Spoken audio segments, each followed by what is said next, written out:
How can churches, individuals use the film and then that funnel of the Living Undefiled series? What are your hopes that churches would do in using that? Like, think of like, how would they use it? And then what are the outcomes you hope to see in those communities? I think I would love to see undefiled weekends or living undefiled weekends. And I think the film itself would be a great intro to that.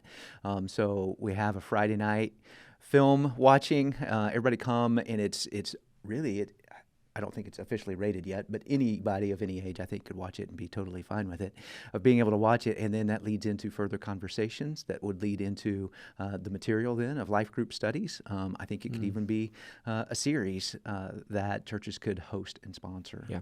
That's how I would really, now give me a little bit more coffee and I can come up with even greater dreams. Yeah, sure. Yeah, I could see like canvassing the neighborhood, on a Thursday or a Friday, showing the film on Saturday and just being a great kickoff for maybe a church that doesn't necessarily have an easy time talking. This is just an easy invitation for them to talk through the subject. Yeah. Kevin said anyone of any age. I would clarify, I wouldn't call it a family film. No. That's why you're not in charge of ratings. That's what movies get. There are definitely some mature themes, 13 but at presented, least, not presented in a graphic way or explicit, or there's not language and violence.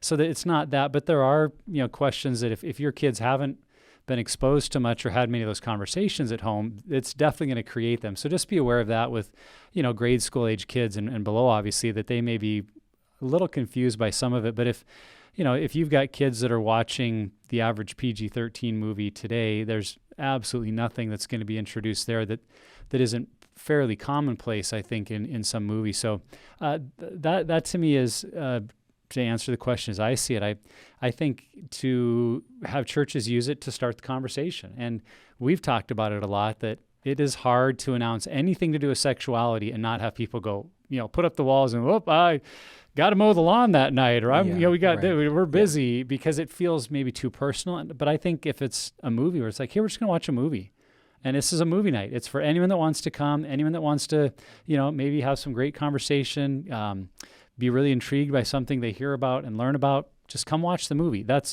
It feels to me like, again, that funnel or that low bar of entrance to go, let's just come and watch and see what God does from there.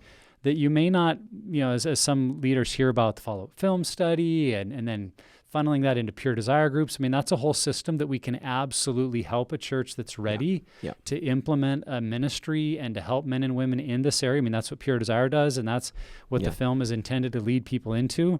But if you're not doing much, that can feel like, that's like going from 0 to 60 in 1 second, hold the fort here.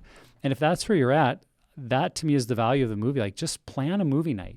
Or at one of your next men's events, just say, we're going to watch this film. Or when you're taking people on a retreat, spend one of the afternoons and watch the film. And if you have no other plans to use it beyond that, at least you're starting the conversation. And maybe even for you, it's by the end of the movie that you decide, you know what? We do want to take some people through this Living Undefiled study. We're going to start a couple of small groups. I mean, I think that's the vision I have, is maybe using the funnel illustration, a large number of people watch the film, and at the end you offer, say, hey, for any that are interested, we're going to do some Living Undefiled groups. Maybe you do one for women and one for men, so that genders can talk a little more deeply along the lines of things that are specific to them. And then out of that, you might look to have a few recovery, those long-term groups start in your church. So even as we talked about, the film itself being a funnel, it can be within your own church a way to funnel people into a significant recovery ministry.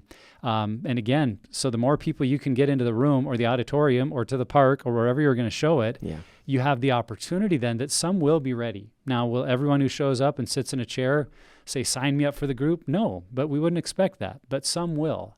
And so if you do have a thought of, okay, coming out of this, we're going to launch a few Living Undefiled groups, that's the next step. And then from there, I think the Holy Spirit will lead you. And it really could be a significant start of ministry in your church. When we talk about it all the time on the podcast, that people have a hard time bringing the idea of pure desire groups to their church or their leaders, that feels like we have to create this program and start running it and all the work and hours that are involved. But this makes it like that bite-sized, like, here's a movie, and then a follow-up study. And that follow-up study very much leads into, here's what you can do to help in this area. And so I think it also is a tool in the hands of a volunteer inside of a church that they can bring this sort of thing to their leadership. And that's more plug and play from the beginning.